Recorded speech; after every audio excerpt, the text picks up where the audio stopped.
Okay.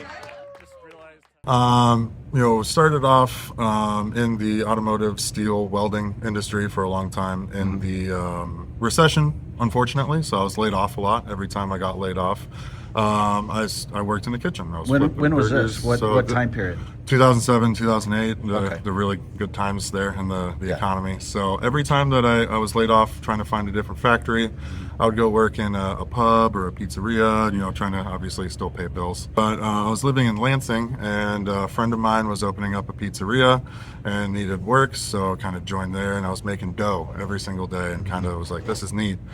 I would watch the chef make mozzarella from scratch, just stretch every single day. And I was like, wow, that's insane. How do I do this? And I was hooked, absolutely hooked from there. Once he taught me how to make the mozzarella, run all the stations, make pizza in a big old wood fire grill. It was just really, really wonderful.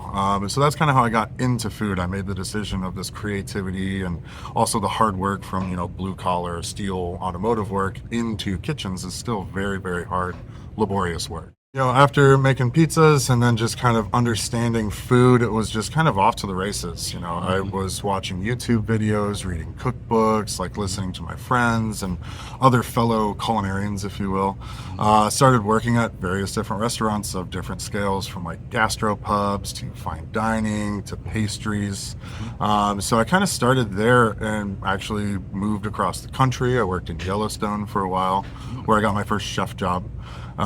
Came back, became a pastry chef, so I understood how to make breads and different desserts and really just threw myself into the industry. And then that kind of formed into what I wanted to do. Date night spots, destination spots are really cool and exciting, but you don't get to feed everyone. You only get to feed a very small amount of people because they can only go there and spend X amount of money every so often.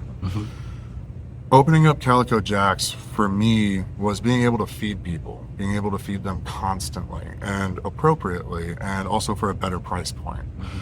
Giving them high quality food with proper techniques and everything like that.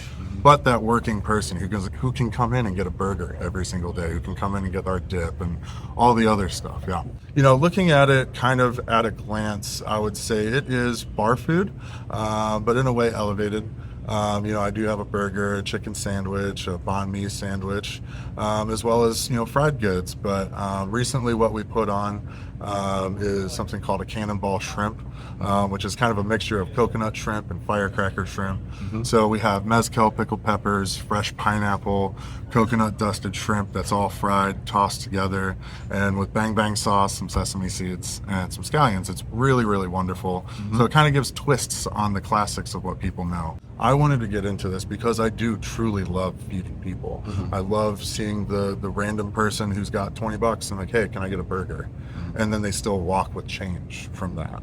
That's something that's so important to me. So feeding people, giving my workers, my chef de cuisine who's back there and one of my cooks right now, giving them a place that they can be happy about while there's no burnout, there's no yelling, there's no screaming, there's no you have to get this done now, or your job's in jeopardy. None of that. Like, it's all about teaching, getting people to grow, and then at the same token, making it an approachable place not only for workers to come into, but then also our guests to come into. What I really love about this place is they don't take themselves too seriously.